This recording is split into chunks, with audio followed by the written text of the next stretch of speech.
Welcome to this demonstration of connecting and using Bluetooth audio in a Toyota Aygo. At the moment you can see it says Bluetooth player is not connected. The first thing we need to do is connect a phone. So for the purposes of this, we are using an iPhone. Most phones will work the same. Firstly, you want to go into your Bluetooth menu, and then up on here, you want to select and pair your phone. So what we're doing is we're waiting for my touch screen, which you can see is the device name, to appear on the phone itself. It can take a few seconds. As you can see, it's found it already, my touchscreen.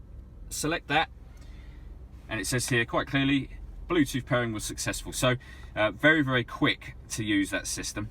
Then what we want to do, it says audio player is connected, telephone is awaiting connection. That is now done. We'll cancel that step, but the phone itself is connected. So firstly, we can make phone calls. What we can also then do is, of course, listen to music. So Bluetooth audio, that is what we want. We will turn the volume up on the stereo, and there you go. It's as simple as that.